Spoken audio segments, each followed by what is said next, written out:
So good morning or good night depending on where you are in the world, and welcome to another album review of The Chill Dude on a Couch. I'm your host Hector, and today we're going to talk about the brand new album by the Amity Affliction. So for those of you that don't know, they're a band from Australia and they play a mixture of metalcore with emo music. God, I'm feeling so emo.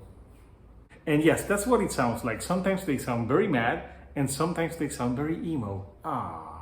But when they, it's a match that goes well together. And they're not the only band that does this type of sound. There's other bands that did this in the 2000s. It's those type of bands that I like to call. Yeah, I'm gonna take Hot Topic bands for 200, please.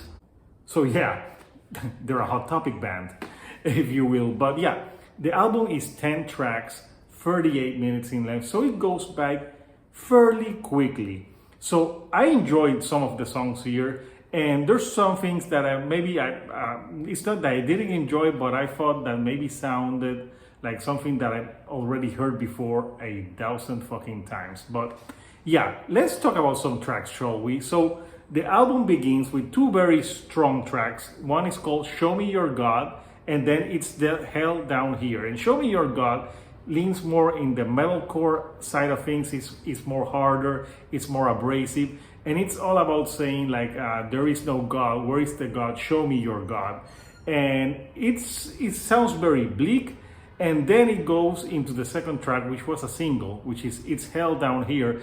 But it's Hell Down Here, even though it sounds like hard, like when they're singing the chorus, like it's hell down here. It sounds very emo and very like more happy, upbeat, like something that you could bounce along to.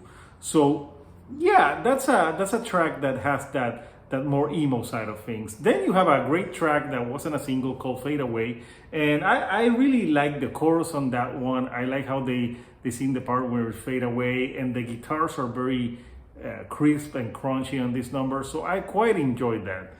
Then they have a few songs on this album that have more guest stars, but sometimes I can't seem to know who's the guest star. Like for example, on Death and the Setting Sun, they have Andrew Neufeld and they have Comeback Kid, but sometimes I don't know when it's the Amity Affliction or where it's members of the other band, so I cannot tell. So, and it has like other songs that has guest vocalists. My favorite track from the album is I See Dead People.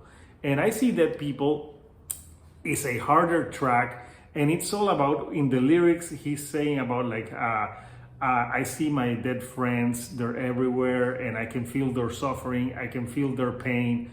So yeah, it's a metalcore song like with those feels, but it's a very catchy song, and it's like in the middle of the album, and I think it's the standout track for me in this album.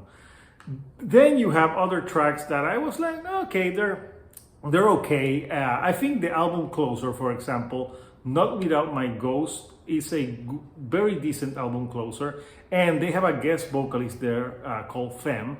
And what I like about the guest vocalist there is that you can tell it's a female vocalist, and you can tell when she's singing the difference. And that song is a more slow song. It starts with like some more like a little bit of piano, like softer guitars, and really it sounded a little bit like a Day to Remember song in some parts. But yeah, I think the female vocalist here adds some nice touch to the song. It's all a song about like no one is free, everyone has some ghosts, like some past traumas that they keep on living with them.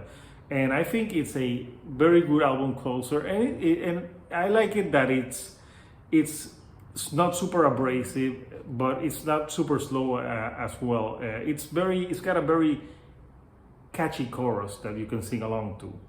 So in the middle of the album, there's some tracks that they're not bad, but they can blend into each other. And something that I find in this album that retracts a little bit from it is the lyrics sometimes. I think this is an album that sounds like very cliche in some of the lyrics. For example, on a song like When It Rains, It Pours, just the title alone, it's something like I've heard this so much times. And when they're singing the chorus, I felt like I heard that song before, or it sounded very similar to other songs from the past. And that one really did have a lot of, it reminded me of A Day to Remember, especially in the chorus. And then you have songs like The Big Sleep, Close to Me, God Boys, that, yeah, they're okay, but nothing stood out for me for them. But yeah, I think sometimes the lyrics here can be predictable and sound like something that you heard a million times. But the production is great.